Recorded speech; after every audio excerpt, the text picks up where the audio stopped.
From Hollywood, California, the Lux Radio Theater presents Don Ameche, Joan Bennett, and Claire Trevor in Bordertown.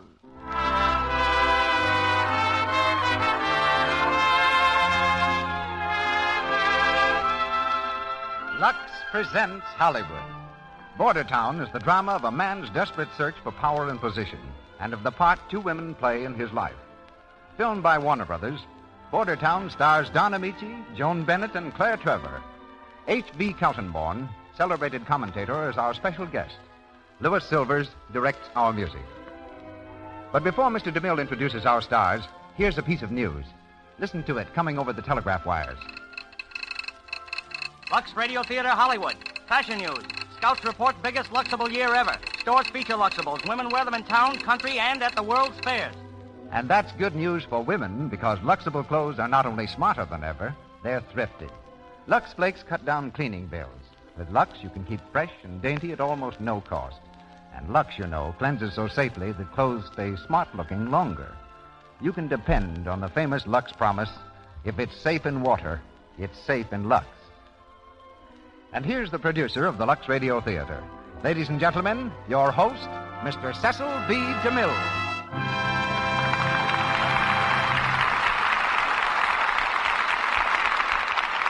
Greetings from Hollywood, ladies and gentlemen, and my thanks for the many letters that have been coming to me this past week. You may remember that last Monday I answered a woman's question as to how she could show her appreciation of the Lux Radio Theater. My reply was, buy the products behind the Lux Radio Theater, Lux Flakes and Lux Toilet Soap. Many of your letters since then have told me of your loyalty and continuing purchases of these products. Both for their own sake and for the sake of the entertainment, they make it possible to bring you each Monday night. Thank you for this friendly response. Some 200 miles southeast of Los Angeles, just over the Mexican line, is the border town of our play. In such towns, you'll find many men and women who've chosen to forget the past. One of these men, who fled the world he had known to start life again in a border town, is the subject of our play, which brings a brilliant trio to us: Don Ameche, Joan Bennett, and Claire Trevor. No other group of stars more perfectly illustrates the manner in which the entire country has contributed to Hollywood. Wisconsin sent us Don Ameche, who started out to study law and became an actor when the leading man in a stock company broke an arm. Don's new 20th Century Fox picture is Hollywood Cavalcade. And recently, for the third successive year, he won the poll conducted by Radio Guide magazine for the best radio actor.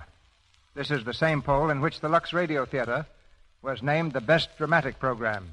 And tonight in Bordertown, we also have the actress who received top honors, Claire Trevor. Miss Trevor's a New York City girl who just completed the Universal picture I Stole a Million, and tonight plays Mary Rourke. It's hard to say what part of the country Joan Bennett really came from, because the Bennett family seldom paused long in any one place. We do know, however, that she was born in New Jersey and inherited her dramatic ability from so many generations of actors that certain humorous historians have asserted that the Bennetts invented the theater. She's here from the Hal Roach studio, where she's starring in The Housekeeper's Daughter, and will now be heard as Dale Elwell, while Don Ameche is Johnny Ramirez. We head southward for an exciting dramatic adventure as the Lux Radio Theater presents Bordertown, starring Don Ameche, Joan Bennett, and Claire Trevor.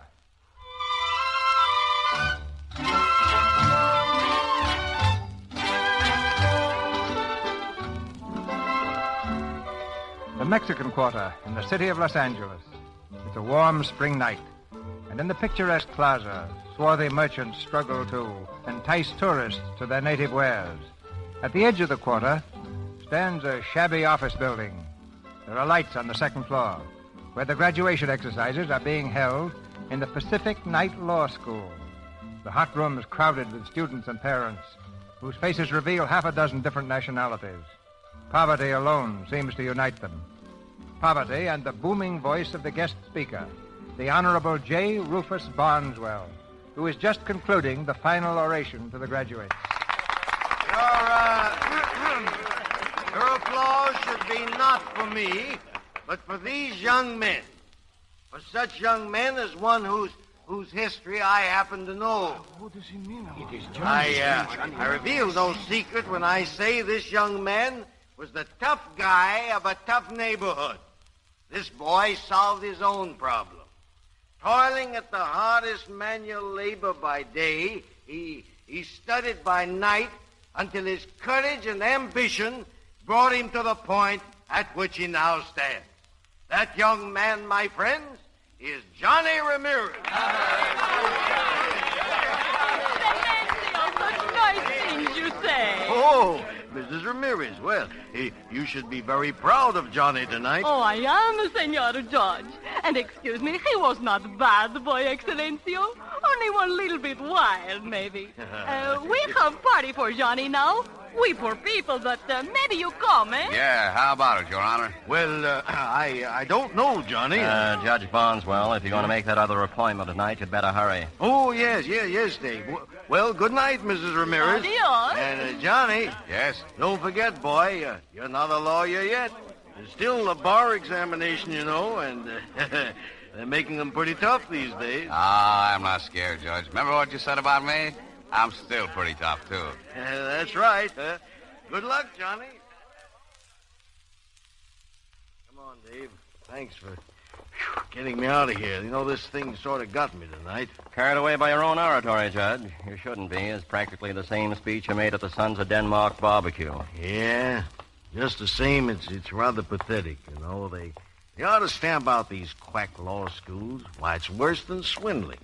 What chance have these young foreigners got when college graduates with social position, money, and every possible break are starving to death as lawyers? It's better than starving to death as farmers. I wonder. At least they'd be happy. Why should they be educated to want things that they can't have? Educated into unhappiness. You take that Johnny Ramirez chap. Let's take a cab instead. You're getting me depressed, Judge. Johnny Ramirez, the kid I once sent to reform school.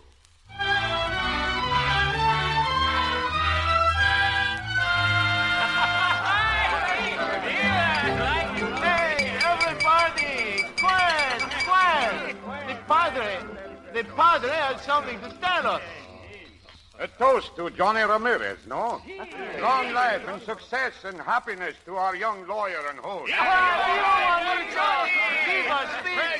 Johnny will make a speech if he wants to make a speech, eh, Johnny? Well, Mamacita, maybe I do.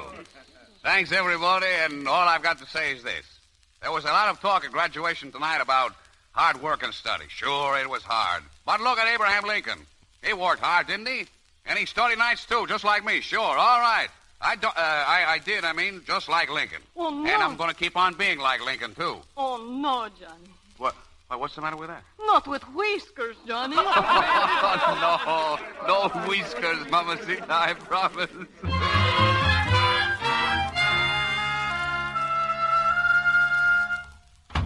Padre, sit down, Padre. Oh, so good to see you. Thank you, Mrs. Ramirez. Where is Johnny? My fine lawyer, what you think he do? Come, you look. There is Juanito out in the dirt, planting onions. Out in the dirt, planting onions. Hey, you lawyer Sometimes man. I think that's where he belongs. Oh, you lawyer man, Juanito. The padre comes to see you and you plant onions. Padre? Oh, excuse me. I'll be right in. No, I'll be right out. That is good work, Johnny. I should not interrupt. Well, here is my case. If I win it, Padre, a case of onions. It goes slowly, eh? Yeah, doesn't go at all. But I hear you have many clients. Yeah, plenty of clients and no fees. In the last month, I collected $2. You're helping your own people, Johnny.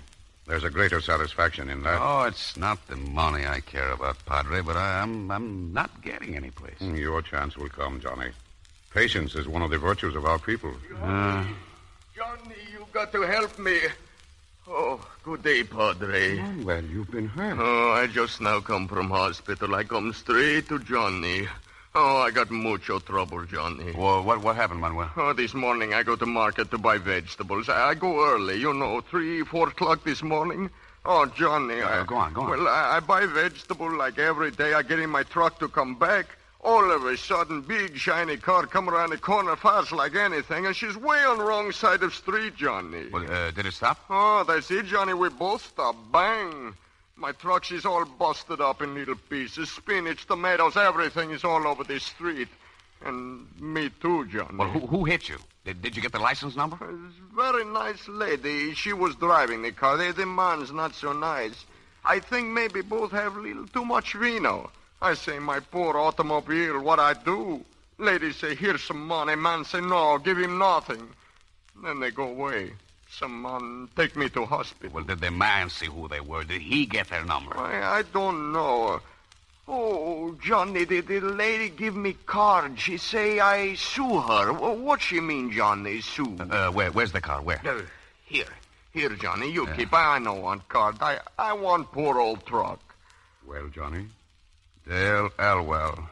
2021 Bel Air. Oh, that's a classy section. You fix my truck, Johnny. You good mechanic. I'll fix your truck, Manuel, in a courtroom. And if I don't, then I've wasted 5 years studying law. Dale Elwell, 2021 Bel Air.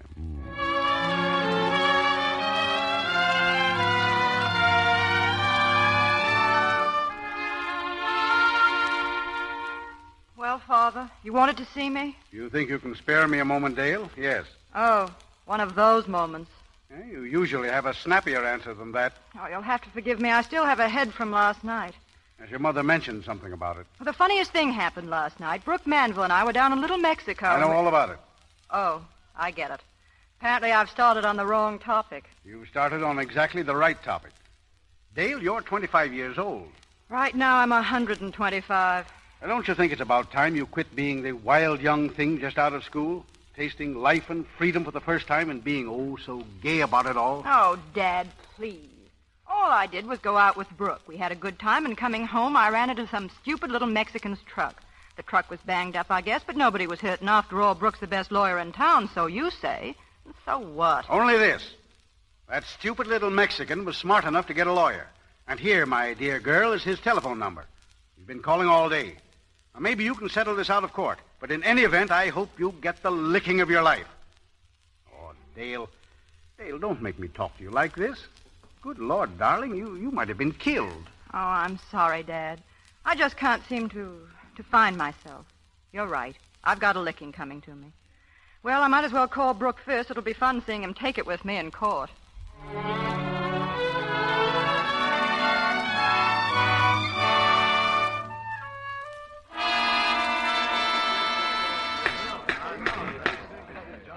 You may continue, Mr. Ramirez. And not only that, Your Honor, but I have also found out that the defendant, Miss Dale Elwell, has had so many automobile accidents that no insurance company will accept her as a risk. I object, Your Honor. Objection sustained, Mr. Manville. Well, can't I state... Mr. Ramirez, the court realizes what the counsel is trying to do.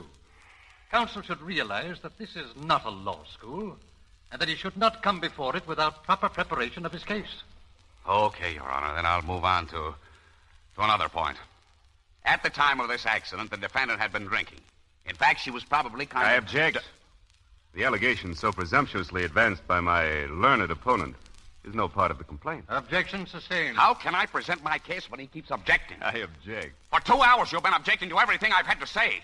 Is that your way of being a lawyer? Squawking, I object, like a parrot? I object, if Your Honor, please. Objection sustained. Don't you want to hear the truth?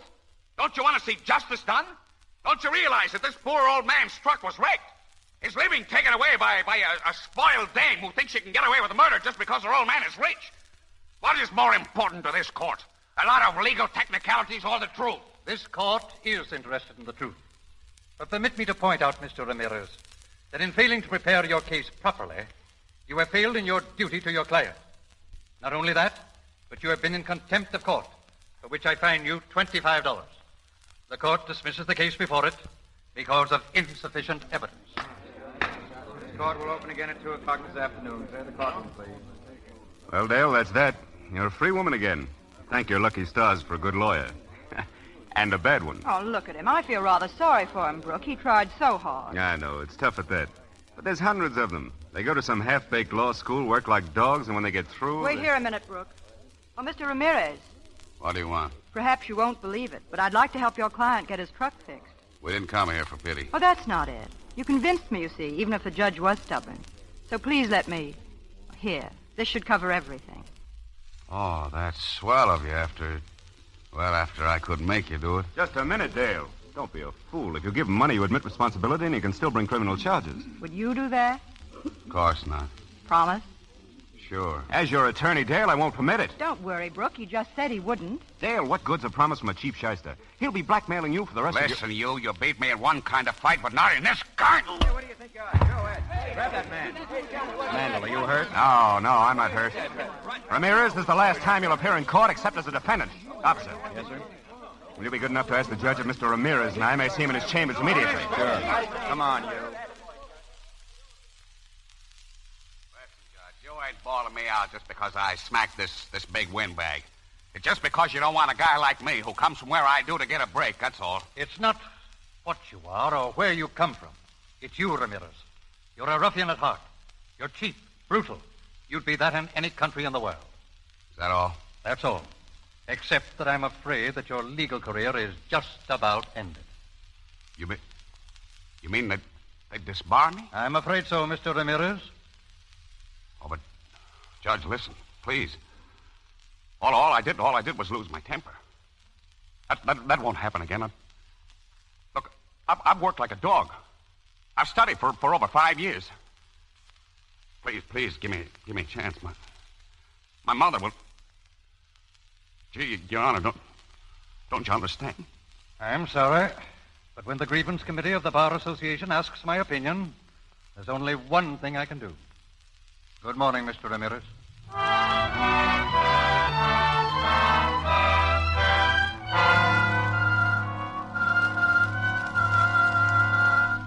But why must you leave, Johnny? Why must you go away from your friends? I've been disbarred, Padre. Disbarred? Yeah. I got a letter today. It'll look nice hanging next to my diploma. And I just came to say goodbye. Oh, I'm sorry for you, Johnny. Where are you going? Oh, I don't know. Down around the border, I guess. Juanito, perhaps you've sought to get ahead in the wrong direction. You mean trying to be a lawyer? I mean putting gain and glory and false ambition above peace of spirit. You're just trying to tell me in a nice way to go back to digging ditches or being a farm laborer like my father. Your father was a good man, Johnny. And you're a good man, Padre, a good man. But I'm only a man.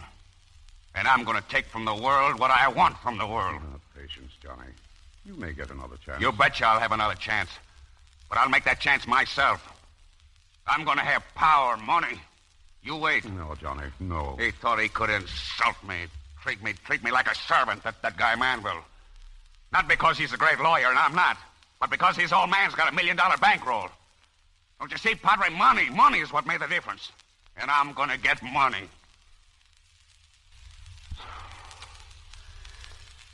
Goodbye, Padre. If you can, kind of explain things to my mother. Si, Juanito. Adios. Juanito.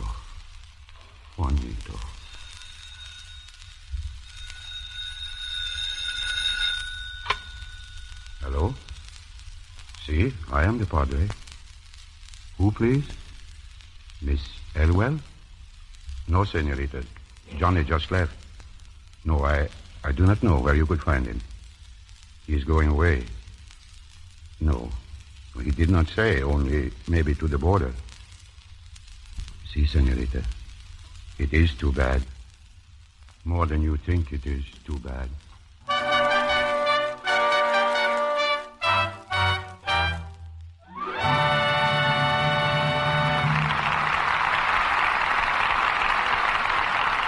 Just heard Act One of Bordertown with Don Ameche, Joan Bennett, and Claire Trevor.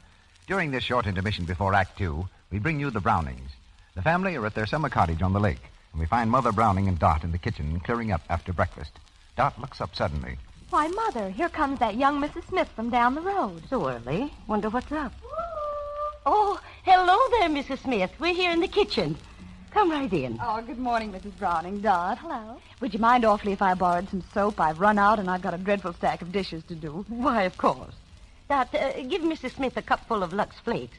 That'll last for days. Goodness, you don't use Lux for your dishes, do you? Oh, yes, always. But isn't it expensive? Oh, not at all. You see, it takes only a tiny bit of Lux to make a lot of suds. Oh, but I don't... Oh, here, look. I'll pour just a tiny bit of Lux Flakes into the dishpan right now, and you can see for yourself. Now, see all the suds as soon as I turn on the water? My goodness, what a lot of suds. Mm-hmm. Oh, and aren't they lovely? I'd just like to get my hands into them. Mm, they feel grand. Lux is real kind to your hands.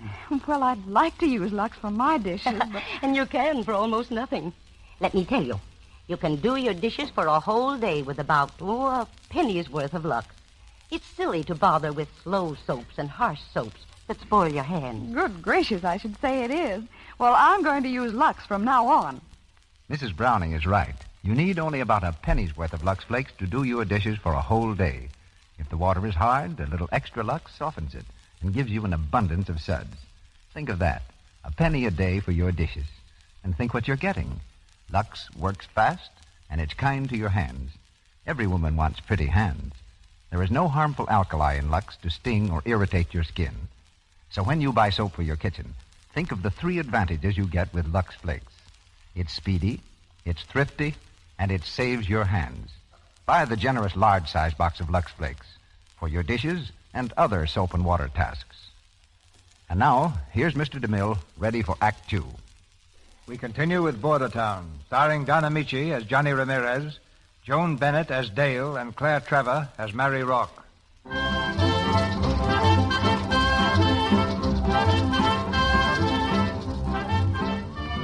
A little Mexican town just across the border. It's a busy night at the Silver Slipper, a gambling palace now enjoying a sudden wave of popularity.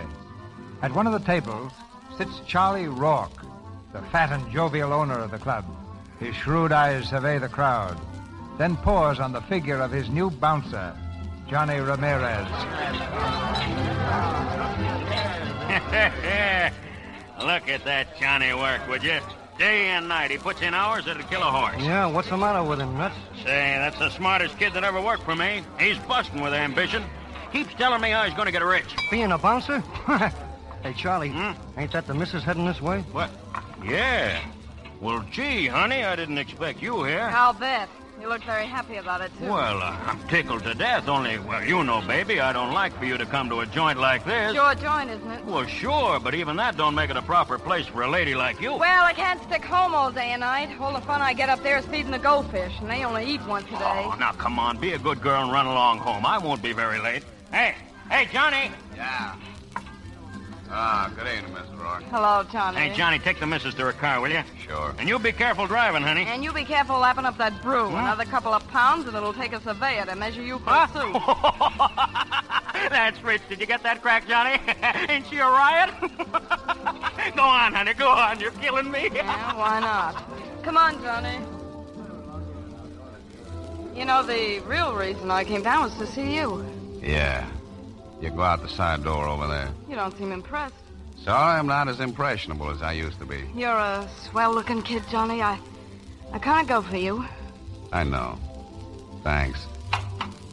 Hey, Jose, get Miss Rourke's car. Si, senor, pronto. Okay, Johnny, if you don't feel like talking, I can wait. Good night. Hey, Marie. Yes? Nothing. Good night.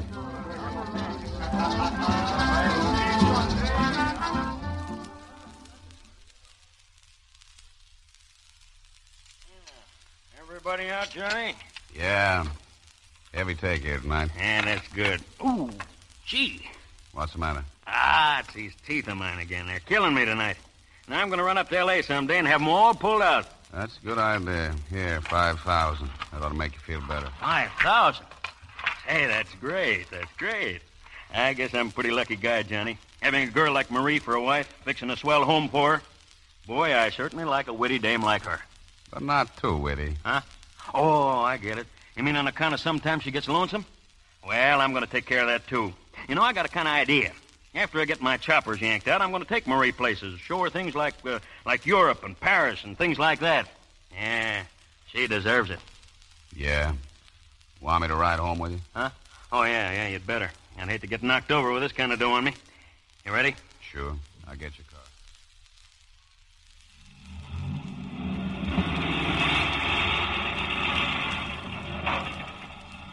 I'll open the garage door for you, Charlie. Open what door? Say, you don't know nothing, Johnny. Watch this. Say, the doors open themselves. Automatic garage, huh? Yeah, it's the latest gag. You see those posts on each side of the driveway? Yeah? That's what they call an electric eye. It opens and closes the door just like it got paid for. When you walk out of the garage, you pass this here electric eye and it shuts the door again. That must have cost quite a chunk, huh? Well, sure. Sure it did. But nothing's too good for Charlie Rourke's wife, see? Nothing. Yeah, Charlie, that's right. Oh, come on in, Johnny. Say hello to the little woman, huh? Hiya, baby. You waiting up, huh? Yeah, surprised again? Oh, Johnny, check this door in the safe, will you? Okay. Say, honey, as long as you're up and Johnny's here, I'll throw you a mess of flapjacks, huh? And boy, can I make them. Can I, Marie? Boy, can you make flapjacks. What a dame. What a dame. Stick around, Johnny. Yeah, stick around, Johnny. You'll probably be here for hours. Bought a lot of new furniture, Uh-huh. Pretty swell. Oh, it's not so bad. Why not drop over some afternoon for cocktails? Thanks, but I don't drink. Oh, no bad habits at all. None I can't handle. I wonder. How have you been since I saw you last? You mean tonight? Mm-hmm. I'm just the same. I'm just the same, too. Maybe a little more so. Listen, baby. Now get this straight. I go for you. I go for you plenty. But Charlie... Oh, Charlie. Being the faithful employee, huh? It ain't because Charlie's my pal. Being pals don't count when there's a dame. Wouldn't I be a prize chump to take a chance of losing my job just when I'm getting ahead, putting aside some dough? So it's money, eh? I'm glad you told me. You bet it's money. And it's going to be a lot of money and all that goes with it. Before I'm through, I'll pile up a roll that'll make them put out the carpet for me in any bank. And if you think I'm going to risk all that, baby, just to hold hands with some good-looking doll, you're crazy. I think I like your eyes best, Johnny, when you're mad like this. Good night, Mrs. Rourke. Like a drink first? Remember, I don't drink. Oh, you seem to be in a big hurry to get out, Johnny. You're not very complimentary. Mrs. Rourke, that's the best compliment I could pay you. Good night.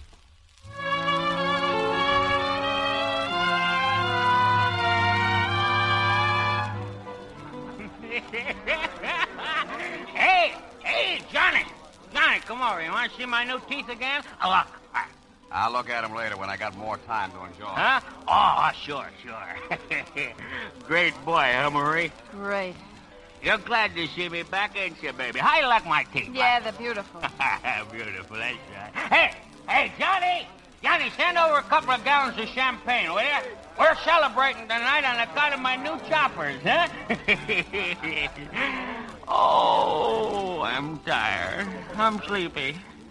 You glad to see me, baby? Yeah, baby. Oh, all right. Guess maybe I don't want no more to drink. Oh, I feel awful. Oh, you fat, stupid lug. Johnny! How's he doing? Well, can't you see? Get your coat. I better drive him home. Oh, just take him to the car. I'll drive myself. Okay, come on.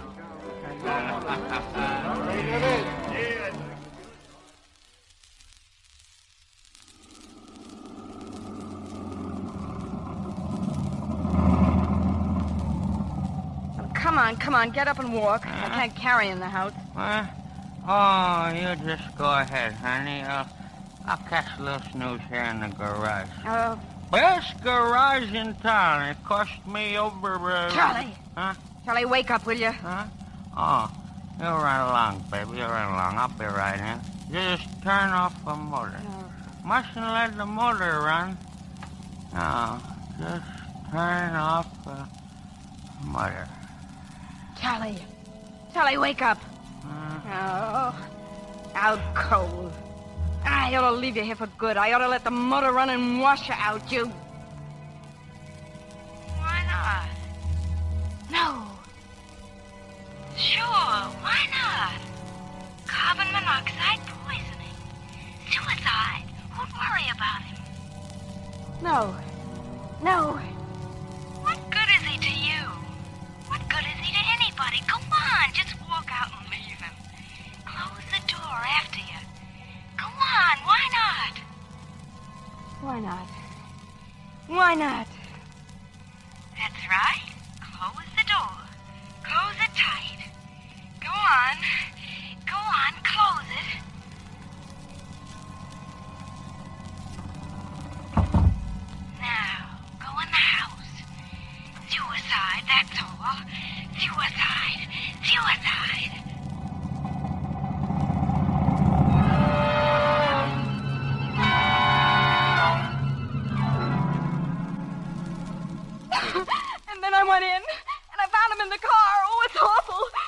wanted so much to live. He had everything to live for. Try to be calm, please, Mrs. Rock. I'm not questioning you. This is just a formality the police must observe. Well, it's all been so sudden and terrible. He'd been drinking, you There are see. sufficient witnesses to that fact? Yeah, naturally I couldn't get such a heavy man out of the car. Besides, it had happened before, him drinking, I mean, but other times he woke up when he got sober and came into the house, but this time... Mrs. Rock, please This try time to... he must have woke up still drunk and started the car and... It's all quite evident. Accidental death, of course, by carbon monoxide poisoning. We won't trouble you any further, Mrs. Rock. Thank you. Thank you.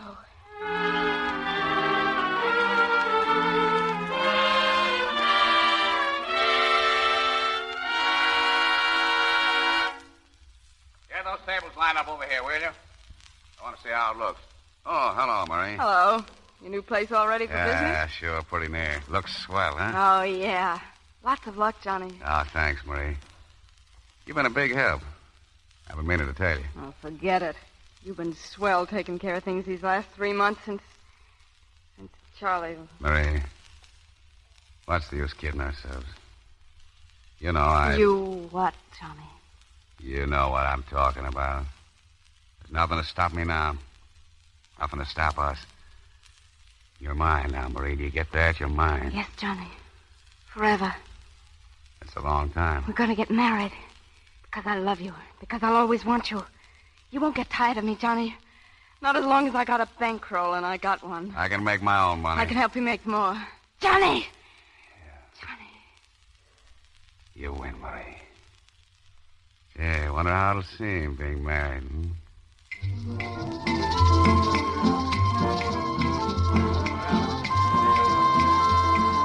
A beautiful place you've got here, Johnny. Glad you like it, Mr. Johnson. Marvelous orchestra, Mr. Ramirez. The name is Johnny, thanks. Makes the old Silver Slipper look pretty sick. Yeah, well, that old place is pretty good to me. What's this I hear about you and Marie getting married? Oh, maybe, a little later. Johnny, there's a party out in the foyer. They say they want a table. Tell them to come down next week. Oh, they look the class. A big party.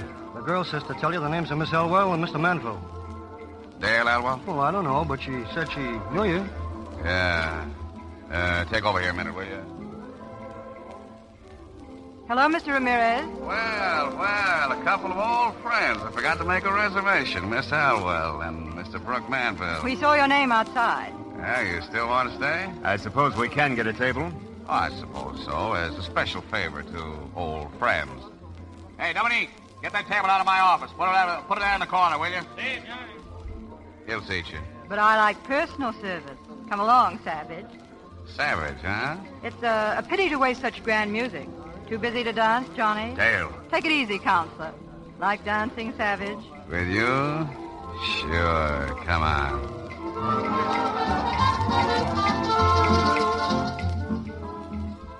You dance this well with everybody? Well, we just try to please the customers. Oh, so I'm just another customer to you. Oh, no. You know, the last time I saw you, I took a poke at your boyfriend. That threw me into this business where I'm making plenty of dough. And now I see you on the opening night of my place. What you are is good luck. Better not lose track of me, then. Nah, I'm not going to. No more. Hey, Johnny.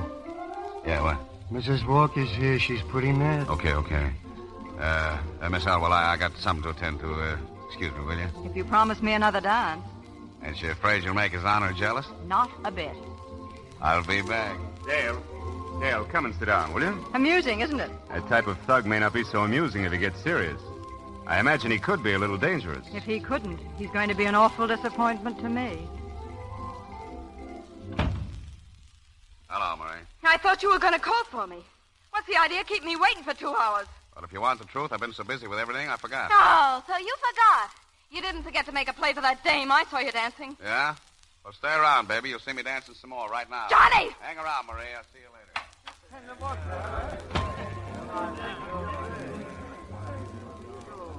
I don't see how you could have accomplished all this, Johnny, in such a short time. Just lucky. No. I imagine you get what you go after. Most of the time. I'll bet your wife is proud of you. I'm not married.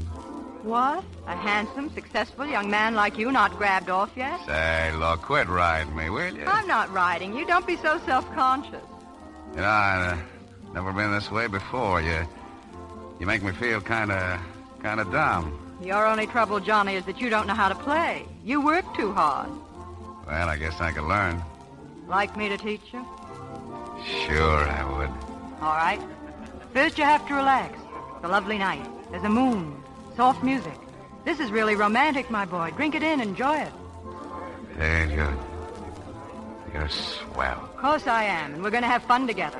What's out there? That's a patio. Let's, Why not? Come on, Johnny.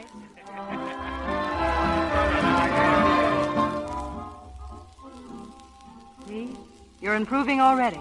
Now, don't you feel nice and calm? No. Stoop down a little, and I'll tell you a secret. Neither do I. Dale, I... Take it easy. We've got company. We got... Oh, hello, Marie. Meet Miss Alwell. This is Mrs. Rourke. How do you do, Miss Elwell? So pleased, Mrs. Rourke. Lovely patio, isn't it? Yeah, I'm glad you like it. Johnny and I planned it for so long. We're really tickled to death with everything. Oh, we? Marie, What's the matter, Johnny? Haven't you told Miss Elwell? Yeah, you see, Johnny and I have been sort of, partners for a long time. He does most of the work, and I put up most of the money. That seems fair enough. Yeah, it's worked out very pleasantly so far, in every way. That reminds me, Marie, I've got some business to talk over with you right now. Oh, I didn't mean to break up your little chat. Come on, in the office. What are you trying to do, make a sap out of me? You do all right without my help. Sneaking down there and spying on All me. right, so I'm spying on you. One look at her and one look at you, and I've got the whole setup. Calling in when I'm talking to a lady. Look what wants to talk to ladies. Looks what thinks he's a gentleman. You're a barroom bouncer, and you'll always be one. All right, Marie. That's enough. If it wasn't for me, you'd still be rolling the drunk side of the Silver Slipper. I made you rich. I put those swell clothes on your back. And now, just because you got your neck washed, you think you're a gent. Well, nobody can make you that. You're riffraff, you and I. You belong with me, and you'll stay with me. Get that? You'll stay with me. No, I won't, Marie. I found out what I want, and I'm taking it. She hasn't I'm any moving right up. to you. You belong to me. I'm holding on to you. I did a lot of things to get you, Johnny. I even committed murder. You what? Sure, I killed him. I killed him to get you. You killed Johnny? Why, it makes me sick to even look at you. Johnny, where are you going? I want to get away from you, that's all. I don't care where I go, just so I don't have to see or look at you. You're rotten. Johnny! Get me the police station. You heard me. I said the police station. Hello, this is Mrs. Rourke speaking. Is the commissioner there? We'll tell him to wait. I'm coming right down. Yes, now. The minute, Senora, don't understand. He made me kill him. He said he'd kill me if I didn't. I was afraid of him. I had to do it. Johnny wanted the money he knew I'd get. Are you willing to sign a confession to the effect... Yes, I'll sign anything. To the effect that Johnny Ramirez forced you to kill your husband? Yes, I tell you, yes. Hernandez, get Johnny Ramirez. Make out the warrant. Murder.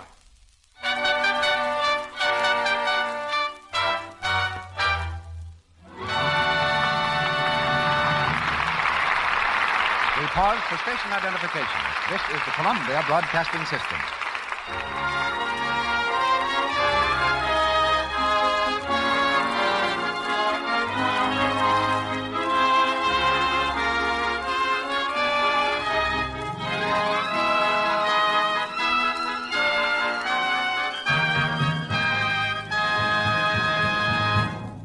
That was Act Two of Bordertown, starring Don Ameche, Joan Bennett, and Claire Trevor. During this short intermission, we present an internationally famous guest. But first, I want to demonstrate something. I have here a metronome, the kind people use when they practice on the piano. Listen to it now. Now listen to it.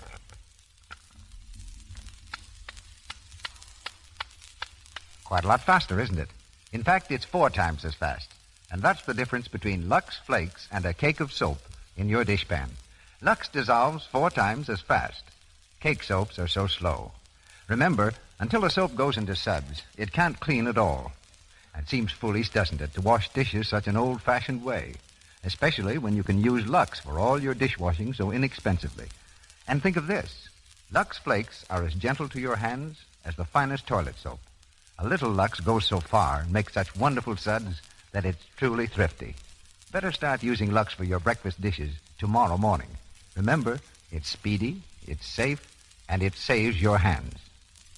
Here's Mr. DeMille. Tomorrow is the 4th of July, and it's a remarkable 4th. For it was just a few weeks ago that we welcomed joyfully the visit of the monarchs of that country of which we declared our independence 163 years ago. I've asked as our guest of the evening Mr. H.V. Kaltenborn, who during the last 10 eventful years has reported to the people of this continent the happenings of the world over the Columbia Network.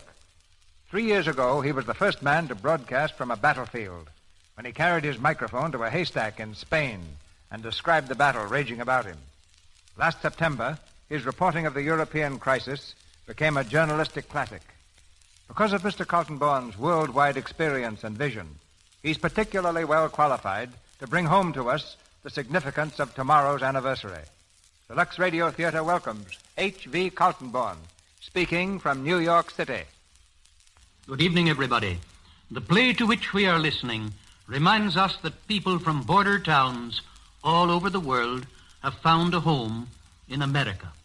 And tomorrow, their sons and daughters here in their land of adoption will join in celebrating our common heritage of freedom.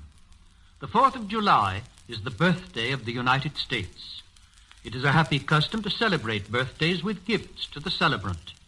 Let us therefore pause for a moment and ask ourselves, what gift can I make to my country?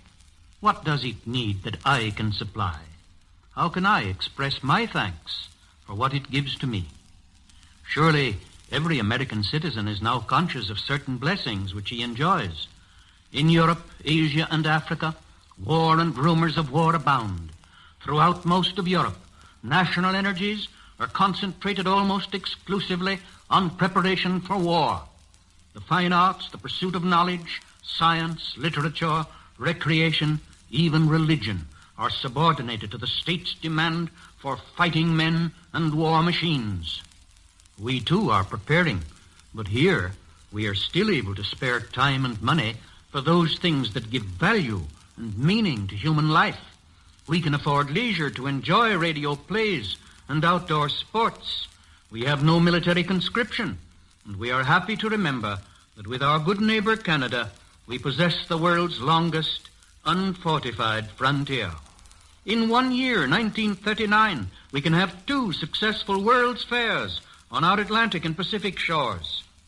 Best of all, we can still afford the priceless luxury of freedom.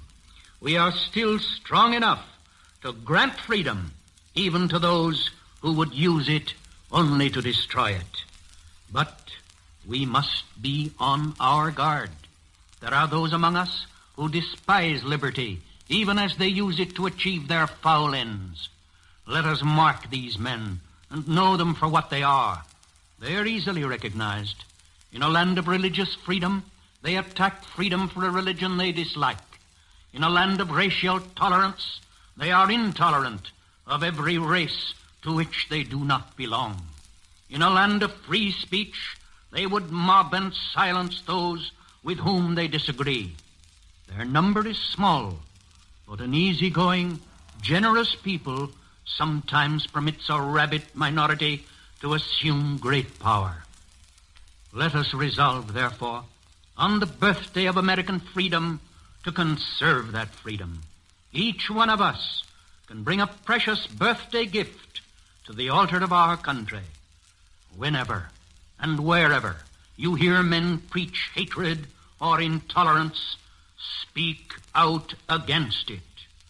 Remember, silence gives consent. It is the right, nay, it is the duty of every American to speak out boldly for the ideals of human freedom whenever and wherever they are challenged. By so doing, we of the New World will keep alight the torch of liberty in the troubled days that lie ahead.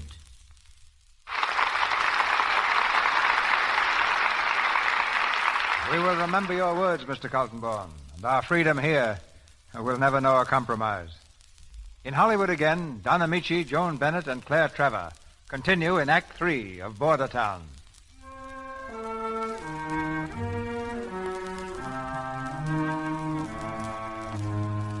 It's 3 weeks later. Arrested for the murder of Charles Rourke, Johnny's in the Mexican jail, calmly awaiting trial. He's just finishing a letter to Dale Elwell. Something seems to puzzle him, and he calls a guard.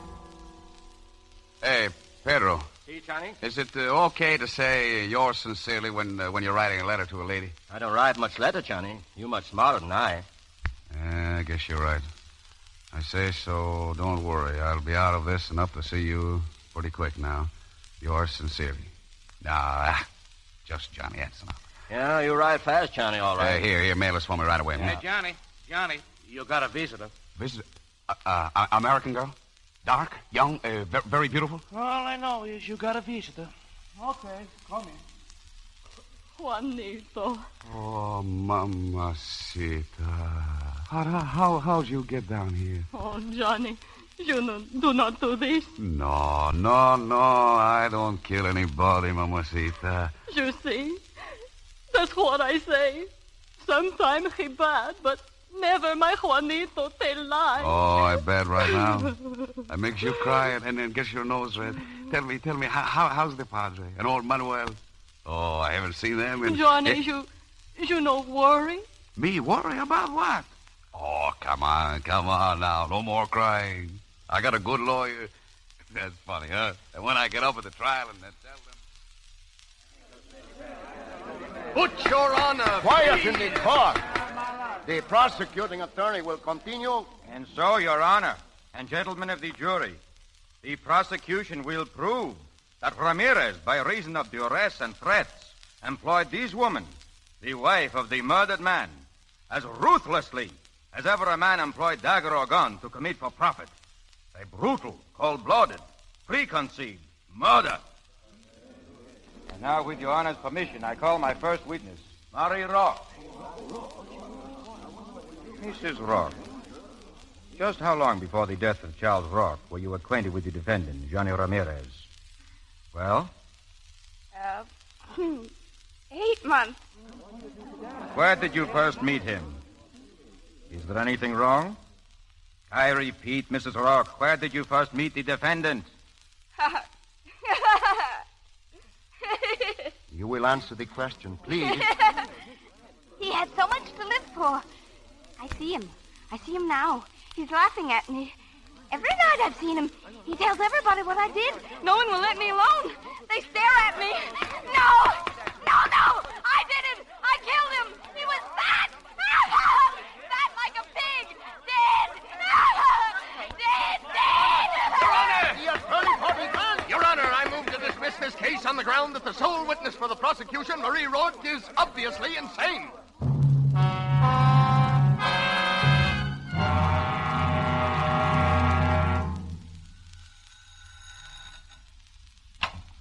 Yes, sir? Johnny Ramirez is the name. Yes, Mr. Ramirez? Now, you've got to memorize. Go tell it to Miss Elwell. Sorry, sir.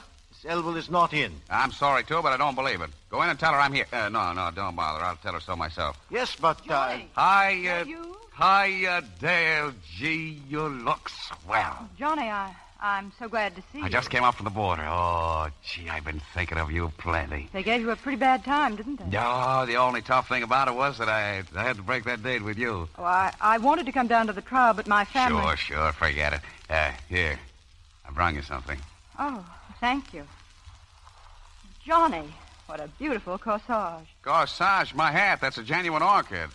Come on, pin it on. Let's get going, huh? What? We're celebrating, Dale, and believe me, have I looked forward to this. Oh, Johnny, I'm so sorry. I was just leaving. Sure, with me. Well, really, I can't. I'm on my way to a dinner party.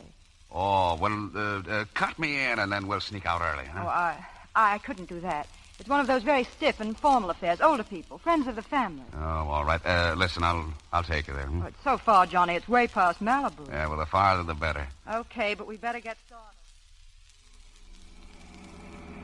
Come on, Johnny, step on it. I'm nearly an hour late already. And you're going to be later, because here's where we stop. Johnny, I'm not fooling now. I must get to that party. I know, but what I got to say is more important than the dinner party. Honest it is. All right, what? I love you. Oh, that's very sweet of you, dear. When I first saw you that day in court, I wouldn't have had the right to say it. I was busted. I didn't amount to nothing. And now I've got dough. Lots of it, and plans to make more. All the work and everything was worth it just to be able to tell you this. That's a lovely compliment. Your class. Real class. Something a guy can love and respect. And I do, Dale. I want to marry you. Johnny, you're being romantic, and that's out of character. Listen, I'm serious. You can't be. Why, marriage isn't for us even to talk about. It's for me to talk about. I love you. I'm asking you to marry me. That's out of the question, Johnny. You must understand that. No, I don't understand. Why? Because you belong to a different tribe, Savage. A different tribe, huh? You mean... I mean there's such a thing as equality. Now, please, don't be annoying. Equality. Why didn't you say that the first time I kissed you? You treated me plenty like an equal then. You made a play for me, and because I thought you was decent and swell, I believed it meant you loved me. Let go of me, Johnny. Johnny! Oh, I can't hurt you. You can't feel nothing except some 10-cent thrill that gives you a kick. And after you have your kick, you think you can wash yourself up by saying you're better than other people. But I'm Johnny Ramirez, see, and that stuff don't go with me. Let go of me, you filthy brute. Let go. I'll let go, but Dale, come back. Come back here. Come back. Dale, I won't hurt you. There's a car coming. For God's sake, look out! Dale!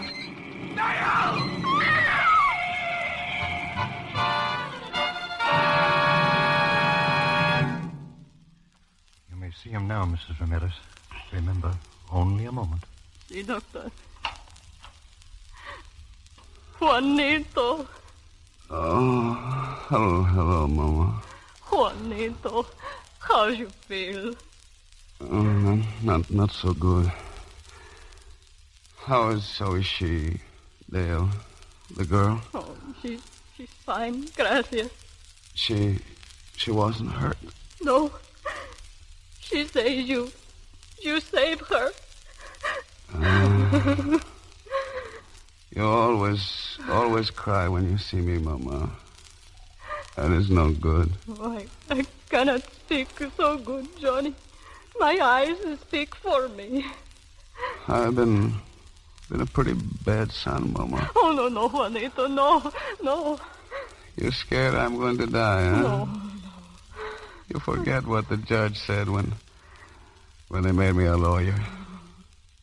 The toughest kid in the neighborhood. I'm pretty tough yet, Mama. Pretty tough. Mrs. Ramirez, I think... See, I go now, Juanito.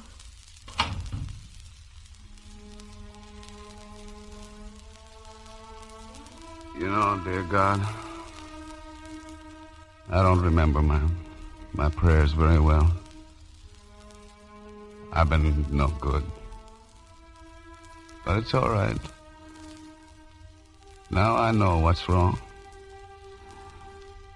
She was right, God. A different tribe. God help me.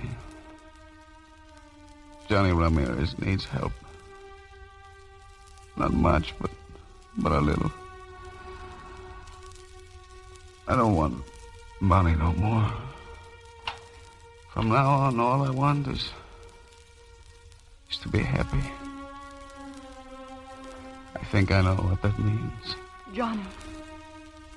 Dale. Every time you see me, I make a bigger fool of myself. Me praying. Oh, Johnny. I didn't think you knew how to cry. Neither did I. Thank you for teaching me, Johnny. You're not mad at me? No, Johnny. I'm not mad. You forgive me? Oh, yes. If there was anything to forgive you for, I'm the one. Look, Dale. You marry that Manville guy. He's okay. If he'll have me. You'll come to my opening? You and him together? Another one, Johnny. Oh, much better place, Dale. Much bigger, too. 500,000 acre. Yes, Johnny. You need new clothes for this one. Overalls. Overalls? Yes. My father was a farmer. He was a pretty good farmer. Maybe I'll be a pretty good farmer, too.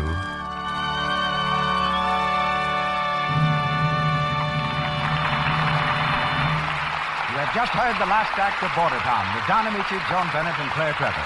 In a moment, our stars return for their curtain calls. But first, I'd like to remind you that in the summertime, more than ever, people notice your hands. If they're rough and red, they show up terribly with light-colored summer dresses and short sleeves. They wreck the looks of your costume and cause you embarrassing moments.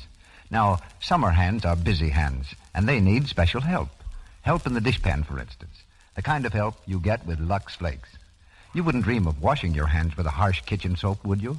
Then why plunge your hands 3 times a day into a dishpan full of strong suds that sting and bite your skin? That's foolish, when Lux Flakes are so gentle as the finest toilet soap. They help your hands stay soft and smooth. Lux has none of the harmful alkali found in harsh soaps. And you need only about a penny's worth to do your dishes for a whole day. In hard water, a little extra Lux softens the water and gives an abundance of suds. Just remember, Lux is kind to your hands and kind to your pocketbook. Ask for the large-size box of Lux Flakes for extra economy. And now, Mr. DeMille with our stars. We ended our play with Johnny Ramirez crossing the border from the land of disillusion into the valley of truth. And I want to ask Don Ameche, Joan Bennett, and Claire Trevor, just what moral do you draw from Bordertown? Well, this, Mr. DeMille. You can't be happy unless you found the thing you really want to do for a living. That goes for cowboys, farmers, and chemists. That right, Joan? Actors, too. I think it's especially true of actors. Was there ever a really good actor or actress who didn't like the work? Some actors like acting so much they do it on their own time, too. I don't like it that much. It's the pleasantest sort of work, though, if you like work. And despite all the jokes about it, I think everyone does. Don't you, Claire? Of course. But getting back to that moral of Don's about happiness coming through finding the thing you want to do, isn't it usually by pure accident that you find the right thing? Well, it certainly was with me. When I went to college, the man who made out my registration papers, for no reason at all, put me down as a law student, so I just let it pass. See, I might have been a lawyer through accident, except for another accident that made me, whatever it is I am. What kind of an accident made you an actress, Joan? Well, it's never very accidental for a Bennett to get mixed up with acting. Once, many years ago, there was a Bennett who quite accidentally did not become an actor. What about you, Claire? Well, a friend of mine went to dramatic school instead of college, so I did, too. It was probably an accident that anybody ever hired me. Well, that takes care of us all except Mr. DeMille. Well, it was just 26 years ago this summer that I had lunch in New York with 2 young men who, like myself, were almost broke. Their names were Jesse Lasky and Sam Goldwyn. We added up what money we had and decided to make a motion picture. And we made it, about a stone's throw from this stage. As I understand it, that was the accident that started Hollywood. Well, CV, it's been a very pleasant evening. Thanks a lot. Yes, thank you. night. Good night. Be careful crossing the street.